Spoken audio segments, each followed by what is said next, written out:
분 앞뒤 분들 축복하며 인사하겠습니다. 메리 크리스마스. 메리 크리스마스. 오늘은 성탄절이자 주일입니다. 성탄 주일을 맞아 주님의 기쁨과 은혜가 여러분과 가정 위에 충만하시기를 주님의 이름으로 축복합니다. 우리가 사는 세상은 점점 기쁨의 소식들이 사라지는 세상입니다. 2022년 한 해 동안 여러분들이 들은 소식도 그렇습니다. 전쟁의 소식, 코로나 바이러스의 소식, 인플레이션의 소식, 추위의 소식, 폭풍의 소식, 이런 소식들이 우리에게 들려왔던 한 해입니다. 그렇지만 예수님은 우리에게 기쁨이 되시고 세월이 지나도 변하지 않는 영원한 기쁨이 우리에게 되십니다. 예수님이 우리에게 기쁨이 되는 그 이유는 예수님이 바로 복음이시기 때문입니다. 예수님의 소식을 성경은 복음이라고 이야기하는데 이 복음이란 말 헬라어는 유앙겔리온, 굿 뉴스, 굿 메시지 의미가 있습니다. 예수님은 우리에게 굿 메시지이시고 굿 뉴스입니다. 예수님께서 우리에게 굿 뉴스가 되심을 알리기 위해 기록한 성경이 마태복음, 마가복음, 누가복음, 요한복음, 사복음서입니다. 예수님은 한 분이지만 4명의 이 증인들을 통해서 성경을 기록하면서 각각 다른 측면에서 개성을 갖고 굿뉴스이신 예수님을 우리에게 소개합니다. 오늘 마태복음에서 마태를 통해서 성경이 우리에게 강조하는 그 예수님의 모습이 소개가 되어지는데 그것은 바로 메시아로 오신 예수님이십니다. 그래서 성경 마태복음을 보면 구약 성경이 많이 소개됩니다.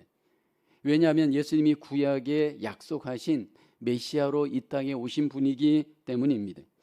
이제 마태복음은 마태를 통해서 우리에게 예수님이 구약에 약속한 메시아로 어떻게 이 땅에 오셨는지 우리에게 소개를 합니다. 오늘 본문에 보면 예수님의 그 탄생과 관련하여서 육신의 아버지이신 요셉과 관련한 예수님의 그 탄생의 과정이 우리에게 소개됩니다. 여기 육신의 아버지 요셉은 예수님이 탄생할 때 가장 먼저 그 예수님의 소식을 전해 듣게 되고 또 예수님을 경배하게 되어지는 인물입니다. 이 시간 이 요셉의 경배를 통해서 우리에게 주시길 원하는 하나님의 메시지, 교훈이 있습니다. 첫째는 예수님의 요셉의 성탄 경배, 하나님 언약의 신비한 성취를 경험하는 경배였습니다. 오늘 마태복음 1장 1절을 보게 되면 아브라함과 다윗의 자손 예수 그리스도의 계보라 성경은 말합니다. 예수님을 우리에게 소개하고 그 탄생을 알리면서 먼저 마태복음에서 1장에 소개하는 것은 족보입니다. 성경에 보면 예수님의 족보가 2군데 소개되는데 한 곳은 마태복음, 또 한 곳은 누가복음입니다. 오늘 이 마태복음의 족보를 보게 되면 아브라함에서 시작하여 다윗을 거쳐 예수님에게 이르는 하향 족보입니다. 누가복음을 보면 상향 족보입니다. 예수님께서 구약의 아브라함의 뿌리, 다윗의 뿌리로 이 땅에 오신 분이신 것을 성경은 소개합니다. 왜냐하면 구약을 믿는 유대인들을 염두에 둔 예수님에 대한 소개입니다. 유대인들은 누구보다도 전통과 역사를 강조하는 민족입니다. 예수님께서 바로 구약에 약속하신 메시아로 이 땅에 오셨는데 그 구약의 뿌리인 아브라함과 다윗의 뿌리에 근원하시는 분이다 말씀을 합니다. 예수님은 그 선조가 아브라함과 다윗의 후손으로 이 세상에 오셨습니다. 여기 가장 먼저 강조하는 인물은 아브라함입니다. 아브라함은 유대인들에게 믿음의 조상입니다. 구약의 아브라함은 하나님을 믿음으로 의롭다 인정을 받은 귀한 믿음의 사람입니다. 그래서 하나님께서 이 믿음의 조상인 아브라함을 통해서 우리에게 귀한 약속을 하십니다. 창세기 22장 18절에 보면 또 내 씨로 말미암아 천하 만민이 복을 받으리니 이는 내가 나의 말을 준행하였음이니라 하셨다 하니라. 믿음의 조상인 아브라함을 통해 하나님이 한 가지 약속을 했습니다. 그것은 바로 천하 만민이 복을 받는다 약속입니다. 아브라함의 후손 중에 한 사람이 와서 그 한 사람으로 말미암아 천하 만민이 복을 얻게 되어질 것을 하나님께서 약속하셨습니다. 그 한 사람이 바로 예수님이십니다.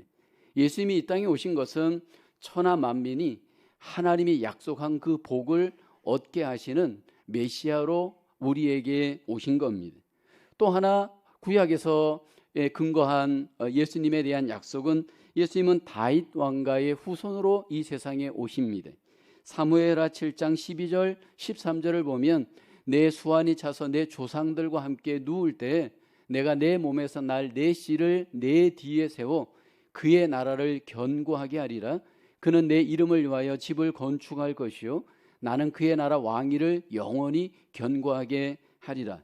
하나님이 구약의 왕이었던 다윗을 통해 하나 약속을 했는데 내 몸에서 날 내 씨를 내 뒤에 세워서 그의 나라를 견고하게 하신다 약속입니다.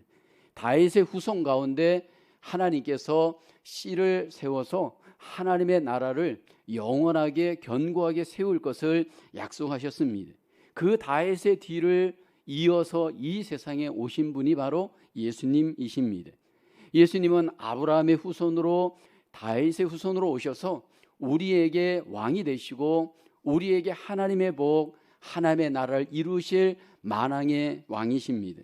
이제 마태를 통해서 하나님이 마태복음을 우리에게 기록한 이유는 예수님은 바로 구약에 약속한 메시아요 다윗 같은 왕으로 이 세상에 오신 분이신 것을 우리에게 알리기 위함입니다. 특별히 이 마태복음을 받았던 그 당시의 대상들은 로마라고 하는 나라의 지배를 받고 있었습니다. 그래서 그 당시에 유대인들의 가장 큰 소망은 빨리 이 로마 나라에서 해방되는 것이 꿈이었습니다. 그런데 이 로마 나라의 지배를 받고 있던 이 유대인들에게 하나님께서 유대인들 가운데 약속한 메시아 예수님을 보내심으로 결국 메시아를 통한 하나님의 위로와 평안과 구원을 이루게 하셨습니다. 예수님은 바로 아브라함 또는 다윗을 통하여서 이 땅에 하나님이 약속한 메시아로 왕으로 이 세상에 오신 분이십니다. 특별히 오늘 본문의 이 요셉은 자신의 가문을 통해서 하나님의 아들이시고 메시아이신 이 예수님이 오시는 이 놀라운 언약의 성취를 그 당시에 그가 정확하게 알았는지 오늘 본문에 소개되지는 않습니다. 근데 우리가 기억하는 것은 유대인들은 항상 뿌리 교육을 합니다. 아이들이 자랄 때 어려서부터 그들의 조상들에 대해서 하나님의 그 언약에 대해서 뿌리 교육을 하는데 아마 뿌리 교육을 통해서 자신이 바로 아브라함과 다윗의 가문이었던 것을 충분히 교육받았을 것으로 생각이 되어집니다. 그래서 하나님께서 천사를 통해서 이 모든 사실을 알릴 때 요셉은 그 사실을 그대로 받아들이고 믿게 되었습니다. 이 시간 우리가 경배하는 예수님은 구약에 약속하신 만왕의 왕이시오 메시아이신 것을 우리의 마음에 믿고 그 믿음 속에 경배하시는 귀한 축복의 시간이 되시기를 주님의 이름으로 축원합니다. 메시아이신 예수님 그분을 통해서 하나님은 하늘의 평화를 우리에게 선물로 주시고 이 땅에 필요한 구원의 선물을 우리에게 선물로 주시는 줄로 믿습니다. 만왕의 왕으로 오신 예수님, 우리 속에 언약을 성취하시는 하나님의 그 놀라우신 그 역사를 우리가 믿고 경배하면서 주님을 찬양하시고 경배하시기를 주님의 이름으로 축원합니다. 두 번째로 요셉의 성탄 경배, 하나님의 용서와 은혜를 아는 경배였습니다.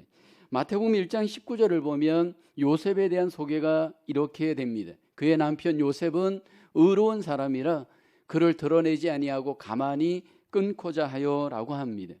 이 상황은 요셉이 지금 마리아와 약혼을 하였고 그리고 정혼을 하지는 아직 않은 정황에서 아기가 임신되어진 것을 알게 됩니다.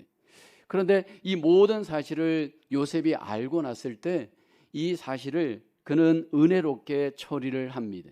오늘 본문에 보면 요셉을 의로운 사람이라 소개를 합니다.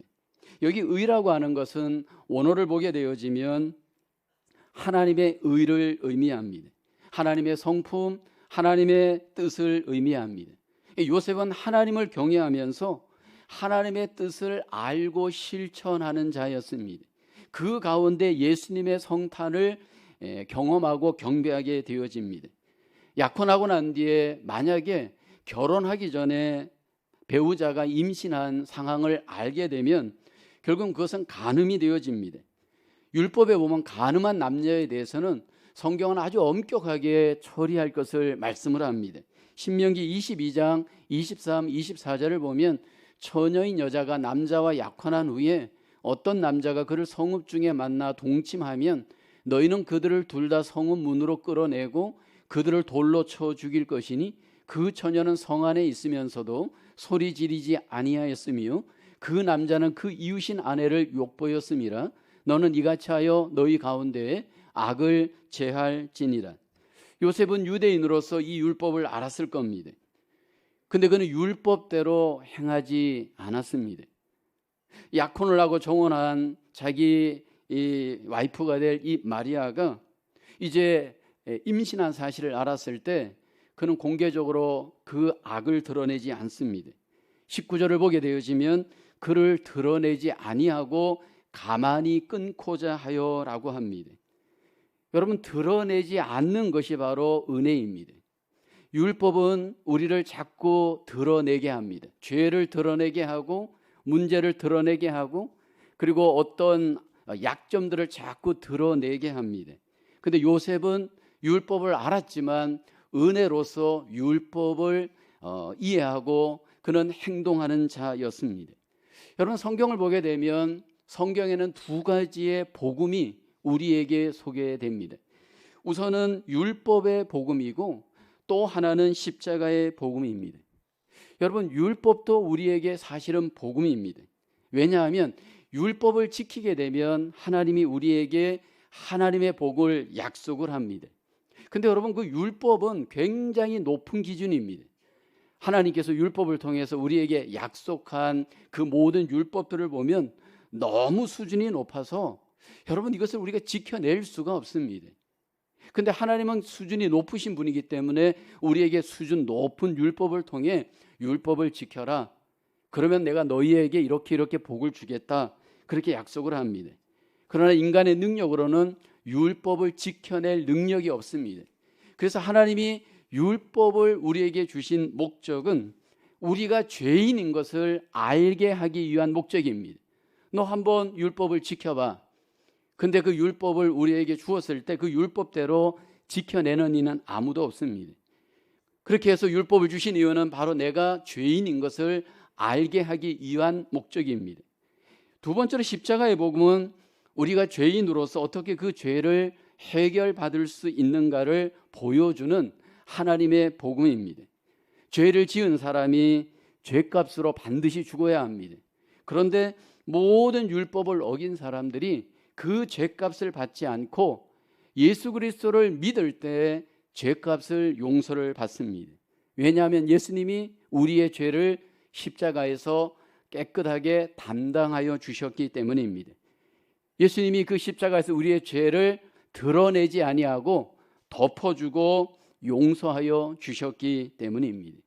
오늘 본문에 여기 요셉은 십자가의 복음을 우리에게 드러내는 경배를 했습니다. 죄를 드러내지 아니하고 가만히 덮어버리고 모든 것들을 용서하는 그 은혜의 삶을 그는 실천하면서 예수님을 이 땅에 드러내는 도구가 되었습니다.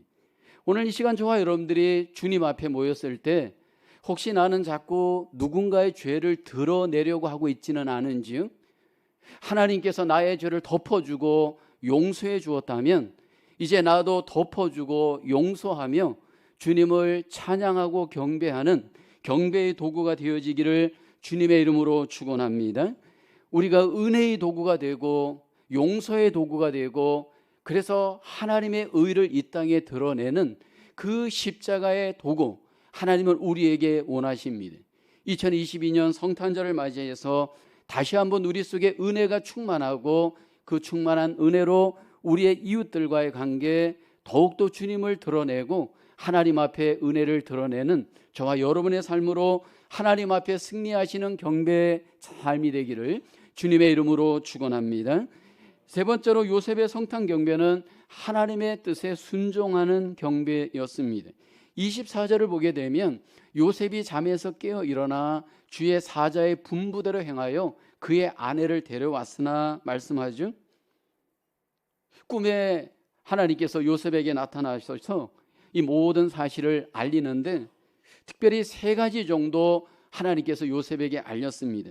너의 아내가 임신하였다. 임신 사실을 알립니다. 두 번째는 그 임신이 성령으로 말미암는 임신이다 알립니다. 그 다음에 세 번째는 그 낳을 아기가 아들이고 예수님이다. 이 세 가지 정도의 사실을 알리게 되어집니다. 근데 여러분, 이 사실은 요셉으로서는 도저히 받아들일 수 없는 소식입니다. 왜냐하면 남자가 없이 아기를 낳는다는 것, 성령으로 아기를 낳는다는 것, 이것은 굉장히 이성적으로, 상식적으로, 인간적으로 이해할 수 없는 일이었습니다. 예수님의 탄생과 관련하여 하나님이 요셉에게 천사를 통해 알려주신 것은 그 태어날 아기가 바로 성령으로 잉태된 아기다라는 사실입니다. 요셉과 마리아의 사이에서 성령으로 잉태되신 분이 바로 예수님이십니다. 어떻게 처녀의 몸에 아기가 잉태될 수 있었을까? 성령으로 어떻게 잉태될 수 있었을까? 하나님은 이미 구약의 이사야서를 통해서 우리에게 이렇게 약속하십니다. 이사야서 7장 14절을 보게 되어지면 보라, 처녀가 잉태하여 아들을 낳을 것이요 그의 이름을 임마누엘이라 하리라 말씀을 합니다. 예수님이 탄생하기 전 700여 년 전에 하나님께서 이사야 선지자에게 이 땅에 메시아가 태어날 것에 대해 예언했습니다. 근데 그 메시아는 처녀를 통해서 성령으로 말미암아 잉태되어져 아기로 이 땅에 태어날 것을 말씀을 합니다. 그때 당시에 이스라엘은 외국의 그 공격을 받고 굉장히 위험한 정황입니다. 소망이 끊어지는 그런 상황입니다. 그런데 하나님께서 그 유대 땅에 이제 장차 메시아가 올 것을, 아기로 성령으로 태어날 것을 말씀하시는 그 의도는 하나님께서 모든 역사를 주관하시는 분이다라는 겁니다. 인간의 이해와 이성과 상식을 뛰어넘어 계획하시고 약속하신 메시아를 이 땅에 하나님이 보내주실 것을 약속을 한 겁니다. 그리고 이제 그 때가 되면 그 약속이 성취되어지고 그 성취되어지는 중심에 오늘 본문에 요셉이 있었습니다. 그리고 요셉은 이 하나님의 모든 그 약속과 성취의 과정을 이해할 수 없었지만 믿고 순종하죠. 24절에 보면 주의 사자의 분부대로, 여기 보면 행하여 그의 아내를 데려왔다 말씀을 합니다. 여기 요셉이 행하였다라는 이 표현은 소극적 순종이 아니고 적극적인 순종입니다. 우리가 이 땅에서 주님을 믿고 하나님의 자녀로 살아가기가 굉장히 힘들고 어렵습니다. 근데 여러분, 힘들고 어려운 이유가 세상이 힘들기 때문일까요? 아닙니다. 기본적으로 우리의 마음에 하나님의 말씀에 대해서 순종하려고 하는 그 순종의 의지가 부족하기 때문일 수 있습니다. 아무리 세상이 힘들고 어려워도 내 마음에 순종의 의지를 갖고 순종의 동기를 갖고 주의 말씀대로 우리가 살아가게 되어지면 결국 우리는 주의 뜻을 순종할 수 있는 줄로 믿습니다. 그리고 이 요셉의 순종을 보게 되면요, 결국 적극적으로 위험한 가운데 순종을 합니다. 이제 마태복음에 보면 1장, 2장에 요셉의 순종들이 반복해서 소개되는데 마태복음 2장 13절 이하를 보면 또 꿈에 하나님께서 사자를 보냅니다. 헤롯이 아기를 찾아 죽이려 하니 일어나 아기와 그의 어머니를 데리고 애굽으로 피하여 내가 내게 이르기까지 거기 있으라. 예수님이 태어나고 난 뒤에 위험한 상황이 도래할 것 하나님이 미리 요셉에게 알립니다. 그때 요셉이 그 꿈에 나타난 하나님의 그 음성을 듣고 그대로 또 위험한 가운데 순종하게 되어집니다. 그래서 21절 보면 요셉이 일어나 결국은 아기와 그의 어머니를 데리고 이스라엘 땅으로 들어가니라. 애굽으로 피했다가 다시 이스라엘로 들어가서 결국 예수님이 안전하게 어린 시절을 보낼 수 있도록 순종으로 주님을 경배하고 주님 앞에 도구가 되었습니다. 여러분, 우리가 2022년을 보내면서 우리의 믿음의 삶, 경배의 삶을 돌아볼 때 가장 어떻게 보면 우리에게 좀 부족함이 하나 있다면 순종이 아닐까 생각을 합니다. 순종이 우리에게 힘든 이유는 그것이 우리의 삶에 있어서 너무 여러 가지를 구속하고 우리를 무겁게 하기 때문이다 생각을 합니다. 근데 여러분, 기억할 것은 순종할 때 우리는 진정한 자유를 누릴 수가 있습니다. 여러분, 우리가 운전을 할 때 사실 그 신호등을 보면 불편한 면이 분명히 있습니다. 근데 여러분, 불편하지만 그 신호등대로 우리가 순종하게 되어지면 우리는 자유함을 누리잖아요. 빨간불일 때 멈추고 초록색 불일 때 가라고 할 때 가면 여러분, 때로 불편하지만 그렇게 따르게 되면 우리에게 필연적으로 자유함이 찾아옵니다. 근데 때때로 우리가 조급하다 보면 그 신호를 무시하고 순종하지 않게 되면 사고가 반드시 일어납니다. 하나님께서 오늘 우리에게 원하시는 신앙은 하나님의 뜻대로 주님을 경배하고 순종하는 삶이 되기를 우리에게 원하시는 줄로 믿습니다. 그래서 가라고 하면 가고 멈추라고 하면 멈추고 내 의지가 아닌 하나님의 뜻대로 우리가 순종해 갈 때 그 순종 속에 하나님의 영광이 드러나는 경배가 되어질 줄로 믿습니다. 위험한 속에서도 요셉이 하나님의 뜻에 순종함으로 결국 주님을 경배하였고 주님의 위대한 도구로서 쓰임받는 기회가 된 줄로 믿습니다. 2022년 성탄절을 맞아서 우리는 이 시간 함께 요셉의 경배를 다시 한번 우리의 삶 속에 적용하고 삶으로 돌아가서 믿음으로 돌아가서 우리에게 이런 아름다운 경배가 계속적으로 적용되어져 주님 앞에 영광을 돌리시기를 주님의 이름으로 축원합니다. 하나님의 언약을 성취하신 메시아이신 예수님, 또 이 땅에 하나님의 놀라우신 은혜의 귀한 도구로 하나님 앞에 쓰임 받으신 그 주님과 또 그 경배의 도구가 된 요셉처럼 우리 모두의 삶에 그런 아름다운 적용이 경배가 하나님 앞에 드려질 수 있기를 주님의 이름으로 축원하겠습니다. 기도하겠습니다. 하나님, 2022년 성탄절을 맞아 함께 하나님 앞에 예배하게 하시고 주의 뜻을 나누게 하심을 감사합니다. 바쁘고 힘들고 어두운 세상 속에 우리에게 기쁨이 되시고 우리에게 귀한 은혜가 되신 예수 그리스도로 말미암아 우리의 삶 속에 더욱더 경배와 예배와 하나님께 영광을 돌리는 순종의 삶이 요셉처럼 풍성하게 하시고 하나님 앞에 더욱더 드려질 수 있는 저희들 되게 도와주시옵소서. 가정마다 일터마다 우리의 삶마다 하나님의 놀라운 은혜와 영광이 충만할 수 있는 복된 성탄절 되게 하여 주시옵소서. 모든 영광을 주께 올리오며 예수님의 이름으로 축복하며 기도하옵나이다. 아멘. 우리 다 함께